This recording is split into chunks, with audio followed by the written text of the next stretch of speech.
ఒక్కో నగరానికి ఒక్కో సాంప్రదాయం, వాళ్ళ ఆచారాలు కట్టుబాట్లు మనకు చాలా వింతగా అనిపిస్తాయి. ఇలా బల్గేరియా వాసులు ఏటా వసంతకాలంలో జరుపుకునే పండుగ వారి తరతరాల సంస్కృతి సాంప్రదాయాలను తెలియజేస్తోంది. వసంతకాలంలో బల్గేరియాలో జరుపుకునే పండుగ కొత్త అనుభూతుల్ని మిగులుస్తోంది. ముఖాలకు ముసుగు ధరించి పాటలు పాడుతూ నృత్యాలు చేస్తూ వేల సంఖ్యలో ప్రజలు ఇందులో పాల్గొంటారు. భయాందోళనలను పోగొట్టేందుకు పూర్వం ఈ పండుగను జరుపుకునేవారు. 1996లో మొదటిసారి దీన్ని సాంస్కృతిక పండుగగా పరిగణించారు. పంటలు, ఆరోగ్యం, సౌభాగ్యం కలగాలని ప్రజలంతా ప్రార్థిస్తారు.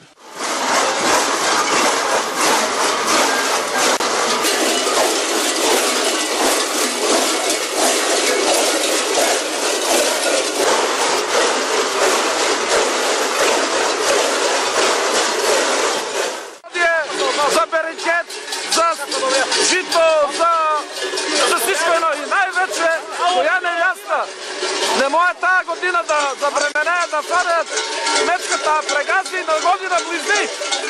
ఇందులో పాల్గొన్న ప్రజల ముఖాలకు తగిలించుకునే ముసుగులను సంప్రదాయ పద్ధతిలో తయారు చేస్తారు. లెదర్, జంతువుల కొమ్ము, పక్షుల రెక్కలు, చెక్క, ఫ్యాబ్రిక్ రంగులను ఉపయోగించి ముసుగులను తయారు చేస్తారు.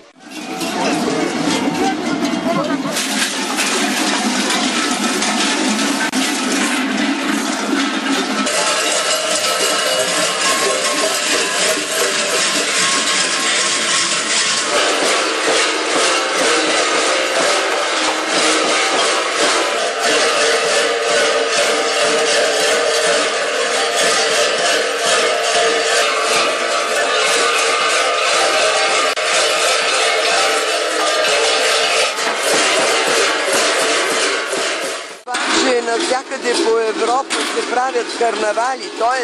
всеки идва на това място, слага някаква купена маска от еди кой си магазин и започва да играе, докато тук става дума за едно културно наследство и то хилядолетно културно. రోమ్, సెర్బియా, స్లోవేనియా, మాసిడోనియాలో ఇలాంటి పండుగను ఏటా జరుపుకుంటారు. కొన్ని క్షణాలు